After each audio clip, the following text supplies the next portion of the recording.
Seguimos adelante en Telebuendía. Vamos a estar dialogando en los próximos minutos con el señor vicepresidente de la República, Alberto Curiel, porque vean ustedes lo que sucede con estas circunstancias, por ejemplo, que determinan el viaje del presidente Mujica a Cuba, el del contador Danilo Astori a Brasil. El presidente de la Asamblea General, vicepresidente de la República en funciones, es Alberto Curiel, con el que ya hablamos en su condición de presidente de la República en marzo de 2009. Ayer, cuando poníamos en nuestra cuenta de Twitter que íbamos a estar hablando con el expresidente Curiel, varios naturalmente quedaron algo sorprendidos. De eso vamos a hablar, pero de los temas que él con tanta agudeza maneja desde siempre. Esta cuestión de la economía, el valor del dólar, la competitividad. ¿Qué le dejará este gobierno al próximo? ¿Será esa granada en el pecho de la que ha hablado últimamente el expresidente Jorge Valle? Vamos a recibir con gran gusto, como siempre, al contador Curiel. ¿Cómo anda?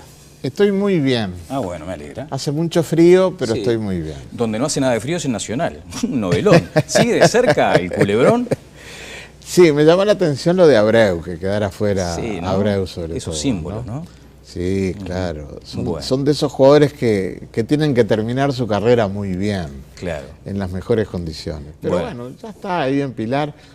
Vamos a ver mañana qué tal le va contra San Lorenzo. Van a tener que jugar contra la primera división de San Lorenzo. Sí, a puerta cerrada ya se dijo. A puerta cerrada, ojalá no haya accidentes, ¿no? Sí. Qué terrible esto de los accidentes en el fútbol y sobre todo en Argentina, ¿no? Tremendo, tremendo, porque lo que estaba previsto en aquel momento para Nacional Boca, ¿se acuerda? Que hubo un dispositivo muy importante de la policía. Aparentemente el desenlace fue el del otro día con esos 2 muertos, ¿no?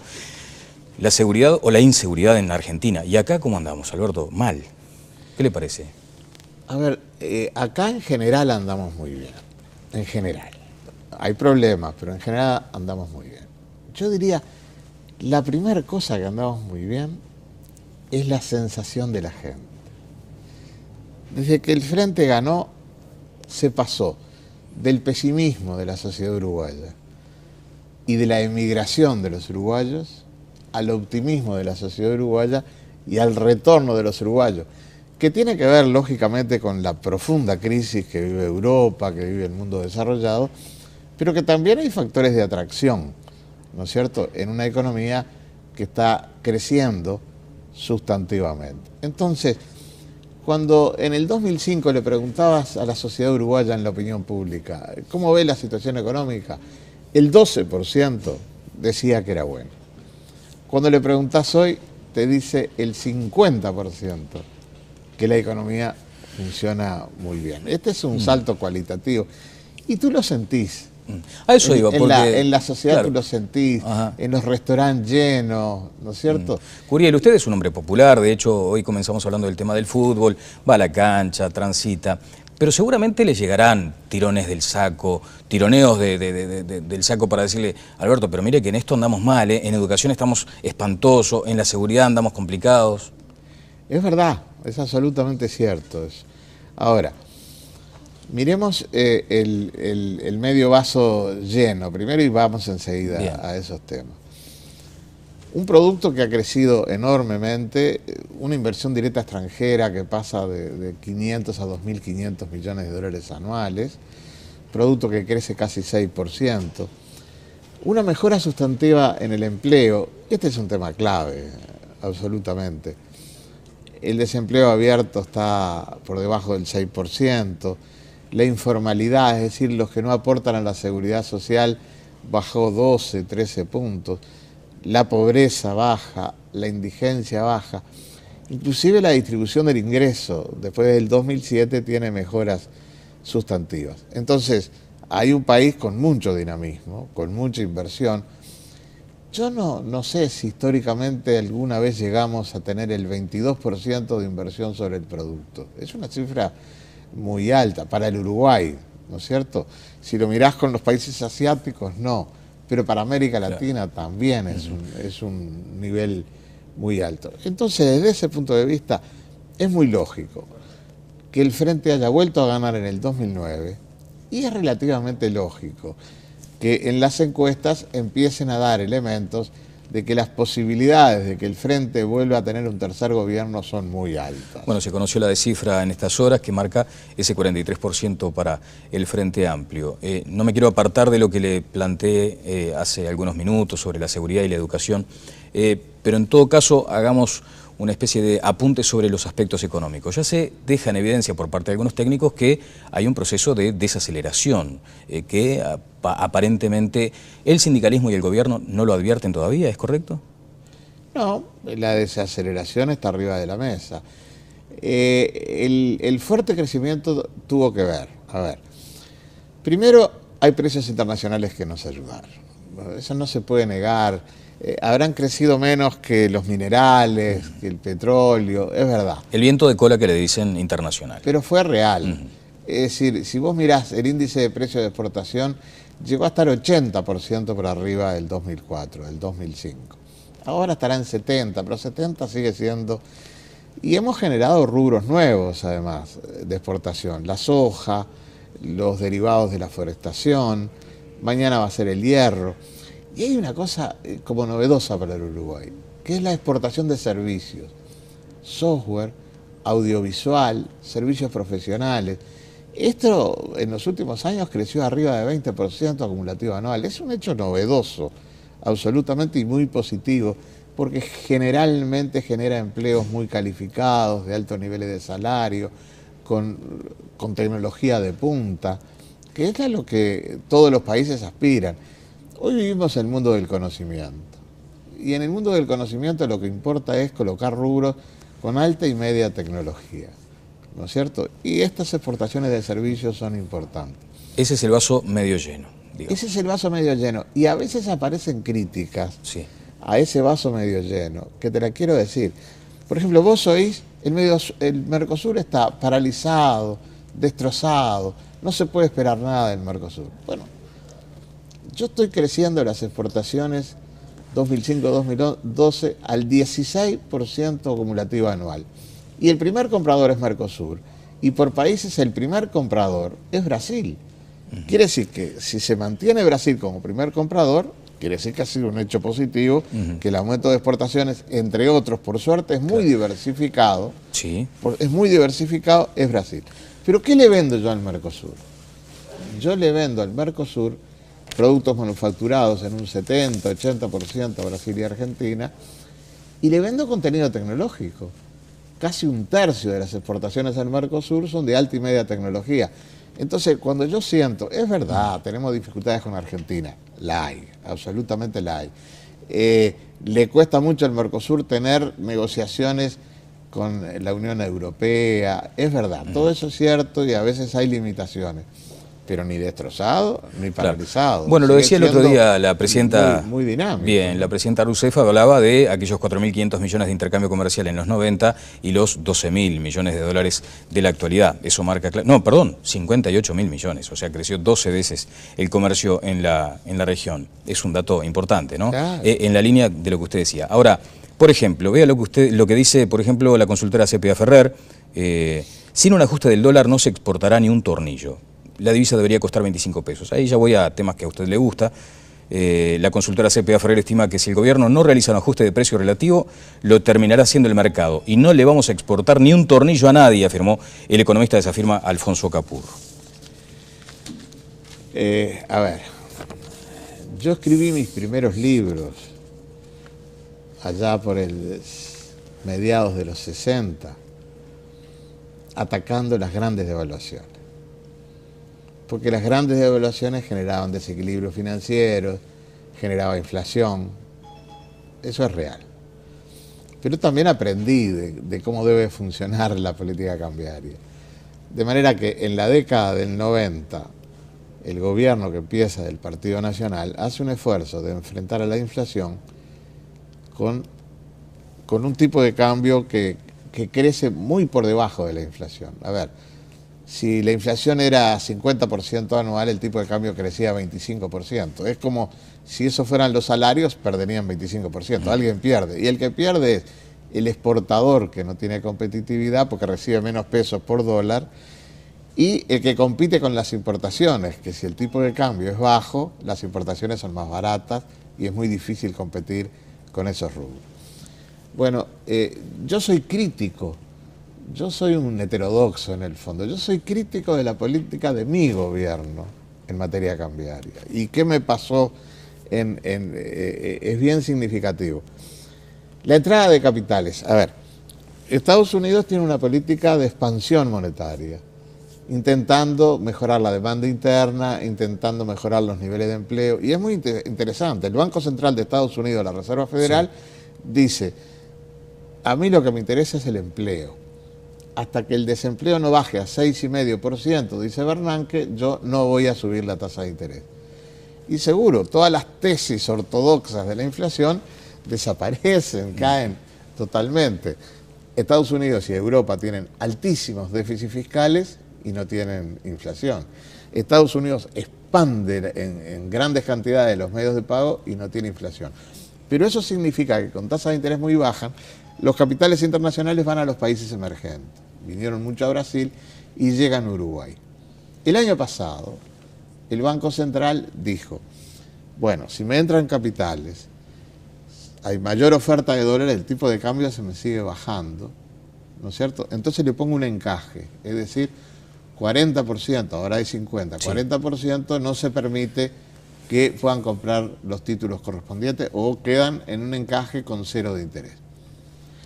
Pero los títulos que emitía el Ministerio de Economía no tenían encaje. Entonces, pasamos de 2-3% de que la cantidad de títulos que emite el Ministerio de Economía en el mercado interno fuera de no residentes, hasta el 46% de títulos en manos de no residentes. ¿Qué quiere decir? Que estaban entrando capitales de carácter especulativo. Que me bajaban, me aumentaban la oferta de dólares y me traían la baja del tipo de cambio. ¿Y esta última decisión del Banco Central no fue eficaz desde su punto de vista? Yo creo que sí, yo creo que sí. Pero no es del Banco Central, es del Ministerio de Economía, que dice, bueno, también los títulos que emito yo, le pongo un encaje. En vez de 40, le pongo un encaje de 50%. Yo creo que esto se debió haber hecho mucho antes, ¿no es cierto? Porque en los hechos, esto significa que ahora hay menos oferta de dólares. Si uno pone encaje, los bancos entienden que el gobierno no quiere que siga bajando el tipo de cambio, entonces los propios bancos privados salen a demandar dólares porque sabe que va a subir. Claro. Y bueno, subió de 19 a arriba de 21 en estos momentos. De todas maneras, los rubros donde los precios internacionales no subieron, o los rubros que tienen mucho empleo y mucho salario, todos los costos nacionales en dólares son muy altos. Claro, Curiel. Entonces esto afecta a las exportaciones. Está bien, quiere decir que hay una afectación directa a las exportaciones. Mientras tanto, si se creció el 16%, cualquiera me puede decir, pero Curiel, usted es economista, me dice que se afectaron las exportaciones y crecieron 16% acumulativo anual. Crecieron porque los precios internacionales ayudaron muchísimo. Claro. Bueno, yo aprecio mucho esa capacidad didáctica que tiene usted, pero a veces la gente quiere el titular, ¿vio? El titular es, ¿el dólar está en su precio razonable o debería, de acuerdo a lo que dice CPA Ferrer, aumentar bastante para generar competitividad en el sector exportador? Nosotros perdimos competitividad desde el punto de vista de la política cambiaria, no perdimos competitividad con los precios internacionales. Claro. ¿No es cierto? Si ahora hay una desaceleración económica, dependemos mucho de China. Sí. Si China baja a su ritmo de dinamismo, pero China está en 7,5, mientras China está en 7,5, y yo todos los días leo de que cambia el modelo, de que en vez de exportaciones invirtieron mucho, lo cual es cierto, y ahora tienen que consumir más, y para que consuman tienen que tener cultura de consumo, y tienen que tener empleo, y tienen que tener ingresos, pero 7,5 China sigue creciendo. Y este es un elemento clave de los precios internacionales. Están bajando, pero probablemente se mantengan relativamente altos con respecto a los elementos históricos. Si esto ocurre, bueno, desde ese punto de vista va a haber desaceleración. Pero si la desaceleración significa que Uruguay, en vez de crecer al 6, al 7, como vino creciendo en los últimos años, crece al 4, bienvenido. El 4% es un ritmo de crecimiento relativamente alto. Bueno, llama la atención que ese 4% ahora ya está observado como una mirada optimista, ¿no? Que puede estar por debajo inclusive de ese crecimiento. Bueno. Pero si estamos alrededor del 4% estamos bien. En una economía que tuvo cambios también en el siguiente sentido.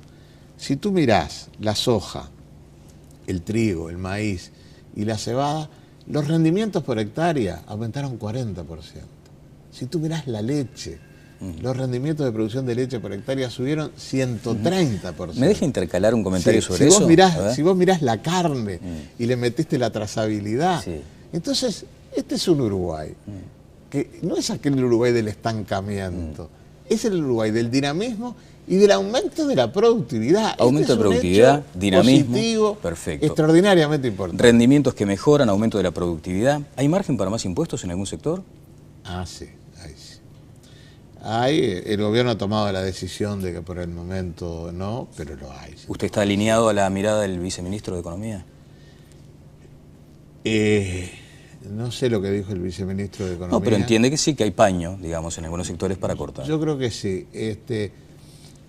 Por ejemplo, el sector exportador que tiene el problema del tipo de cambio, con los precios internacionales tuvieron rentabilidades relativamente altas y allí hay un margen para poder pagar más impuestos, para poder jugar, y algunas tasas se pueden también elevar. Pero hay una decisión del gobierno. Nosotros estamos discutiendo en este momento la rendición de cuentas, ¿no es cierto? Y en esa rendición de cuentas algunos analistas económicos tienen razón. Dicen, de pronto cuando el gobierno quiere dar la mirada positiva, dice, nos va muy bien, que es lo que yo estoy haciendo en estos momentos, nos va muy bien.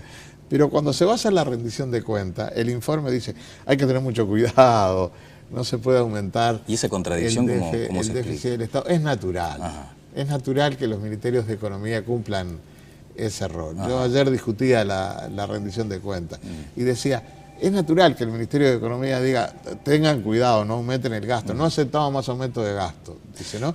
Pero seguro, tienen temor de que de pronto abren la canilla y de pronto entra el chorro. ¿Sabe que pasó algo parecido con este asunto del FONASA, ¿no? Del estudio de una posibilidad de no devolver los excedentes del FONASA? Y ahí hay un razonamiento similar, decir, pero el gobierno me está diciendo que le va bárbaro, ¿y por qué entonces ahora se va a quedar con este dinero que yo lo daba por descontado, me iban a devolver?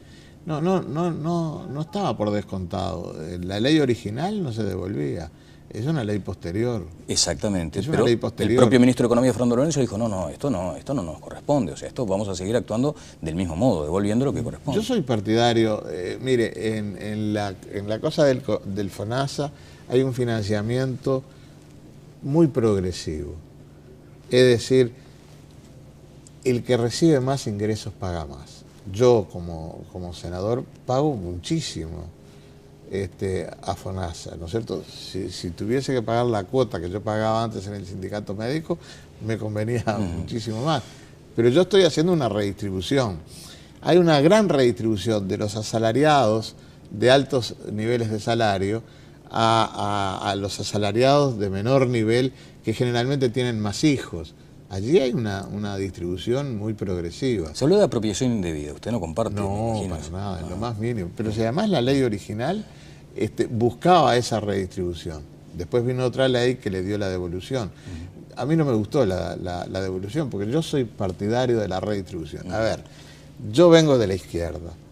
El paradigma de la izquierda, de alguna manera, son elementos de igualdad, elementos de equidad, ¿no es cierto? Entonces, desde ese punto de vista, lo que se estaba haciendo en el financiamiento del FONASA era una cosa de mucha redistribución desde sectores de altos ingresos hacia sectores de menores ingresos. Bueno, el titular va a ser, Curiel quiere aumentar impuestos en algunos sectores y no devolver el FONASA, ¿no? No tengo ningún problema, yo lo siento así. Y también va a decir, bienvenida a la nueva política cambiaria que va a mejorar los niveles de competitividad. Y no lo escuchan ahí del Uruguay. En el ministerio. ¿A mí? Sí. Bueno, yo estoy en el Senado, el Senado es otro ámbito. Claro, ¿no? Queda lejos, ¿no? Para gritar a veces queda complicado. Bueno, yo a veces... ¿Qué le parece? Yo normalmente escribo sobre esto y lo hago absolutamente convencido de que mis ideas son las que corresponden. Y bueno, a veces... Sí. Alberto, dígame, el otro día hablaba con el presidente de la República y él entendía que estaba bien tener un abanico de opiniones, por ejemplo, en el Ministerio de Economía. Pero hay gente que dice, no puede ser que el ministro de Economía casi que se entere por la prensa de quién va a ser su viceministro. ¿Cuál es su puntual consideración sobre el punto? Acá hay un punto clave. El presidente de la República tomó una decisión inicial que tiene que ver con de alguna manera con el acuerdo con el vicepresidente de la República para que fuera candidato a la vicepresidencia, ¿no es cierto? Por el cual el equipo económico se mantenía en la misma línea que venía del gobierno de Tabaré Vázquez. Yo lo miro a Mujica, me pongo en su camisa de Mujica, ¿no es cierto? Y digo, a la economía le va muy bien, y es verdad. La influencia de los precios internacionales, pero le va muy bien. ¿Por qué voy a cambiar? ¿No es cierto? Entonces mantuvo el equipo económico básico. Y para él, para las cosas que él desea, tiene un equipo ahí en la oficina de planeamiento donde pronto le ponen un impuesto a la tierra. Pero digo, en el conjunto, el sí, equipo económico sigue siendo... Sí. El que dirige hoy. Claro, pero no es muy amateur, digamos, Fernando Lorenzo. Esa conducción. Y a veces él dice, bueno, como de pícaro, ¿sabes? Como de pícaro. Y bueno, te pongo un viceministro, le puso a Buonomo. Pero cuando puso a Buonomo de viceministro, que ahora es su hombre de confianza, sí, ¿no es cierto? Lo puso, y me lo dijo a mí además. Buonomo es de los primeros que yo le hago una oferta de trabajo en el Ministerio de Economía, porque se lleva muy bien con ellos, con los del equipo económico. Claro. Después no funcionó, ¿no es cierto? Tal vez porque no debe ser nada sencillo. No, me imagino que no. Con el equipo económico. No, uno se pregunta si este tipo de picardías sí pueden ser... la política económica la lleva el equipo económico. Eso está y claro. La lleva el Banco Central. No más allá de las picardías del presidente. Más allá de las picardías del presidente. Bueno, cuénteme, porque usted hoy narraba efectivamente lo que ha sido un vigoroso impulso de las variables económicas instalando nuestro país, a veces por encima de la región. Pero, por ejemplo, ¿hay más recaudación? Y sin embargo vamos a quedar con un déficit fiscal que algunos analistas entienden que será algo así como del 3% del producto. ¿Es probable? No, la rendición de cuentas habla de 2,1%. Sí. Entonces, vuelvo atrás. A ver. ¿Cuál es la preocupación de que haya un déficit fiscal alto? ¿Cuál es la preocupación? Primero que haya inflación. Claro. ¿No es cierto? Bueno, Estados Unidos, como te dije, tiene alto déficit fiscal, no tiene inflación. Europa tiene altísimos déficit fiscal, no tiene inflación. De manera que no hay una correlación directa entre déficit fiscal e inflación. Alberto Curiel, economista, se dedicó muchos años a mostrar cantidad de años en el Uruguay donde había alto déficit fiscal y no había inflación, o bajo déficit fiscal y alta inflación. De manera que ahí no hay correlación. Primer elemento. Bien. Segundo elemento, hay como una mirada en el mercado financiero internacional, ¿no es cierto? El Uruguay tiene una imagen espléndida en el mercado financiero internacional, ¿no es cierto? Pero las calificadoras de riesgo que trabajan con los bancos dicen, bueno, hay que tener cuidado de que el déficit fiscal, si bien no genera inflación, puede generar deuda.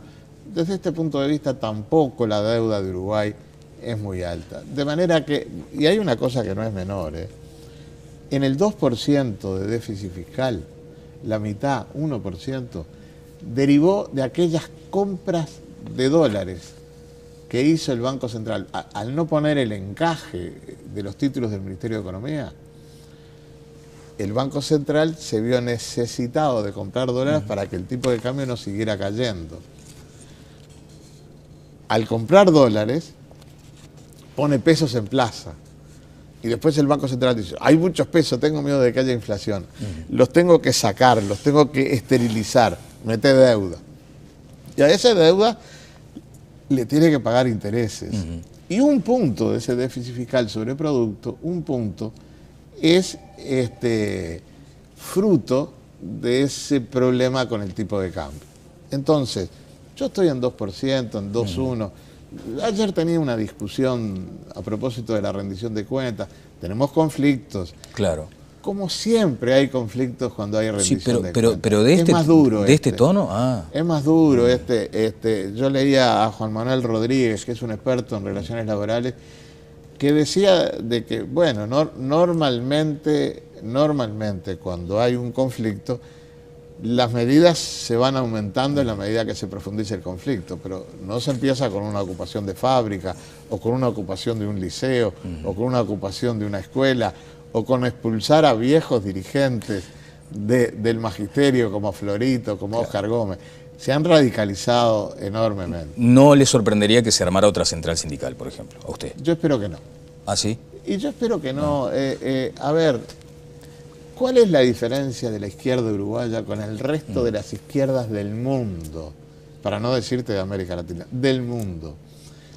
La cultura de unidad. Ajá. Unidad en la diversidad. Yo discrepo, suponete, con la política cambiaria, pero yo voy a votar siempre lo que la mayoría del frente decida. Y esto lo hago yo y lo hacemos todos los legisladores. Tengo 23, 24 años allí en el Senado y prácticamente siempre tuvimos el problema de la ley de caducidad. Ahora estamos ahí con alguna dificultad, se va a resolver el tema de la marihuana, ¿no es cierto? Se va a resolver. Yo espero. Bueno. Pero el elemento de unidad, y cuando el frente se generó, el elemento de unidad de la central sindical, de la CNT, fue un elemento muy importante. Entonces, otra central no creo. Bueno. Pero a ver, desde el punto de vista del déficit fiscal, estamos en 2-1. Se está intentando allí ver cómo salimos de esta situación crítica, sobre todo en la enseñanza. ¿De cuánto estamos hablando, Daniel? Estamos hablando de que en vez de 2,1 o 2,10, pasemos capaz a 2,11, a 2,12, a 2,13. Yo no creo que el mercado financiero internacional quede afectado para el Uruguay si en vez de 2,10 tenemos 2,2, bueno, 2,3. Entonces, Alberto, desde este punto de vista tengo margen. Está bien. Hace media hora que está acá y no me respondió la primera pregunta, esa de la inseguridad. El presidente me dijo el otro día, lo que pasa es que dije educación, educación, educación, y la gente me pidió seguridad, seguridad y más seguridad. Pero no va a faltar oportunidad. A ver. Hay una cosa, lo voy a nombrar. Ayer en un programa de televisión escuché a Fernando Filgaira. Y me llamó la atención lo que dijo y dice cosas muy interesantes. Va a estar acá la semana que viene. Dice cosas muy interesantes. Yo era muy amigo de sus padres, además, ¿no es cierto? De Carlitos y de Susana.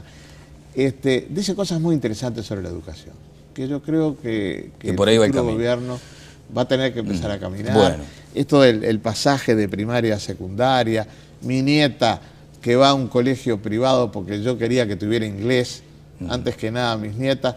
Dicen, y nos aburrimos, no se pueden aburrir en el colegio. Pero vio lo que dijo la directora de secundaria hoy de un liceo, dice que si fueran a aplicar realmente los criterios que se utilizaban históricamente, sería un 70% la repetición en la secundaria. Bueno, ahora nos quedamos sin tiempo, Alberto.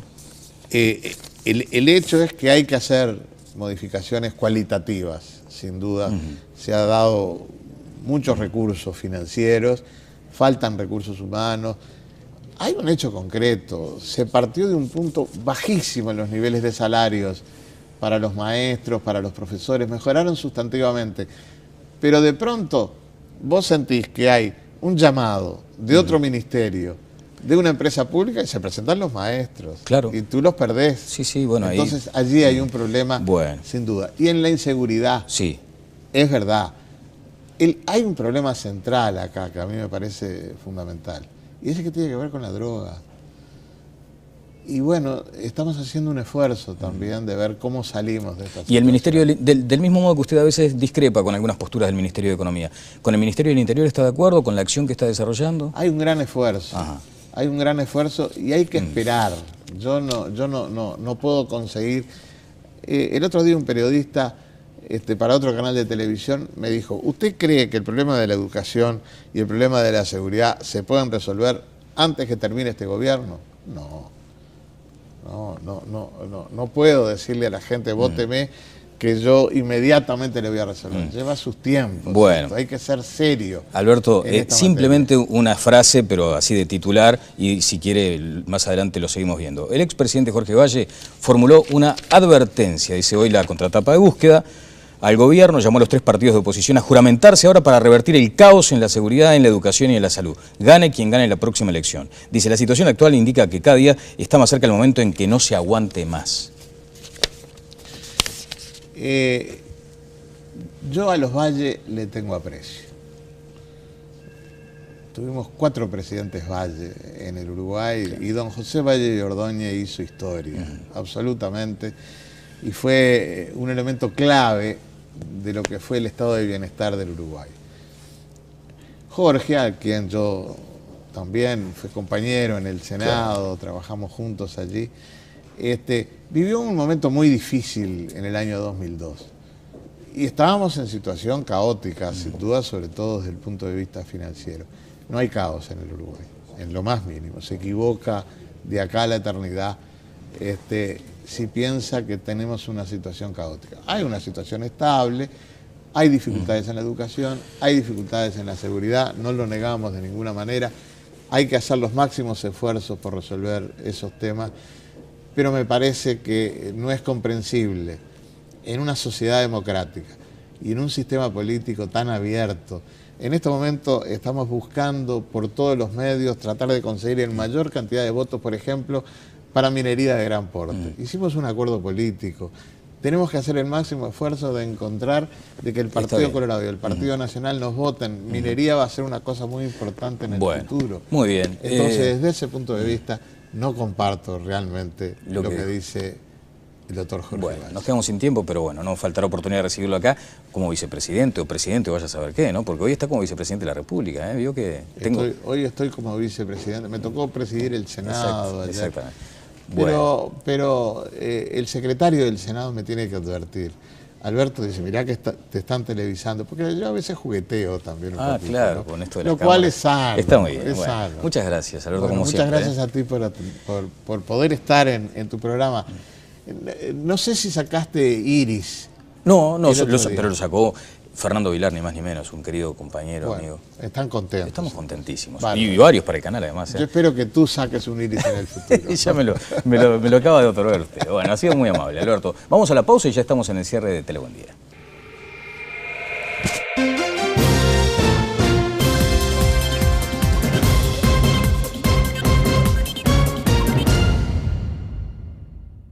Seguimos adelante en Telebuen Día. Vamos a estar dialogando en los próximos minutos con el señor vicepresidente de la República, Alberto Curiel, porque vean ustedes lo que sucede con estas circunstancias, por ejemplo, que determinan el viaje del presidente Mujica a Cuba, el del contador Danilo Astori a Brasil. El presidente de la Asamblea General, vicepresidente de la República en funciones, es Alberto Curiel, con el que ya hablamos en su condición de presidente de la República en marzo de 2009. Ayer, cuando poníamos en nuestra cuenta de Twitter que íbamos a estar hablando con el expresidente Curiel, varios naturalmente quedaron algo sorprendidos. De eso vamos a hablar, pero de los temas que él con tanta agudeza maneja desde siempre. Esta cuestión de la economía, el valor del dólar, la competitividad. ¿Qué le dejará este gobierno al próximo? ¿Será esa granada en el pecho de la que ha hablado últimamente el expresidente Jorge Valle? Vamos a recibir con gran gusto, como siempre, al contador Curiel. ¿Cómo anda?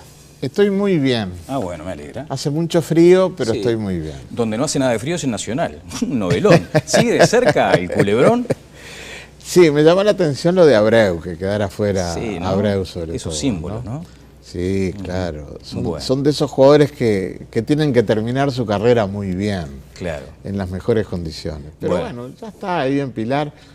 Vamos a ver mañana qué tal le va contra San Lorenzo. Van a tener que jugar contra la primera división de San Lorenzo. Sí, a puerta cerrada ya se dijo. A puerta cerrada, ojalá no haya accidentes, ¿no? Sí. Qué terrible esto de los accidentes en el fútbol y sobre todo en Argentina, ¿no? Tremendo, tremendo, porque lo que estaba previsto... Pero que también hay factores de atracción, ¿no es cierto?, en una economía que está creciendo sustantivamente. Entonces, cuando en el 2005 le preguntabas a la sociedad uruguaya en la opinión pública cómo ve la situación económica, el 12% decía que era bueno.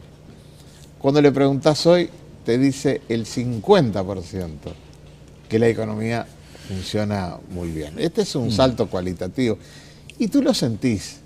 A eso iba, porque... En la sociedad tú lo sentís, en los restaurantes llenos, ¿no es cierto? Curiel, usted es un hombre popular, de hecho hoy comenzamos hablando del tema del fútbol, va a la cancha, transita, pero seguramente le llegarán tirones del saco, tironeos del saco para decirle, Alberto, pero mire que en esto andamos mal, en educación, visto en aquel momento para Nacional Boca, ¿se acuerda que hubo un dispositivo muy importante de la policía? Aparentemente el desenlace fue el del otro día con esos 2 muertos, ¿no? La seguridad o la inseguridad en Argentina. ¿Y acá cómo andamos, Alberto? Mal. ¿Qué le parece? A ver, acá en general andamos muy bien. En general. Hay problemas, pero en general andamos muy bien. Yo diría, la primera cosa que andamos muy bien es la sensación de la gente. Desde que el Frente ganó, se pasó del pesimismo de la sociedad uruguaya y de la emigración de los uruguayos al optimismo de la sociedad uruguaya y al retorno de los uruguayos, que tiene que ver lógicamente con la profunda crisis que vive Europa, que vive el mundo desarrollado. Estamos espantosos, en la seguridad andamos complicados. Es verdad, es absolutamente cierto eso. Ahora, miremos el medio vaso lleno primero y vamos enseguida a esos temas. Un producto que ha crecido enormemente, una inversión directa extranjera que pasa de 500 a 2.500 millones de dólares anuales, producto que crece casi 6%, una mejora sustantiva en el empleo, este es un tema clave, absolutamente. El desempleo abierto está por debajo del 6%, la informalidad, es decir, los que no aportan a la seguridad social, bajó 12, 13 puntos. La pobreza baja, la indigencia baja, inclusive la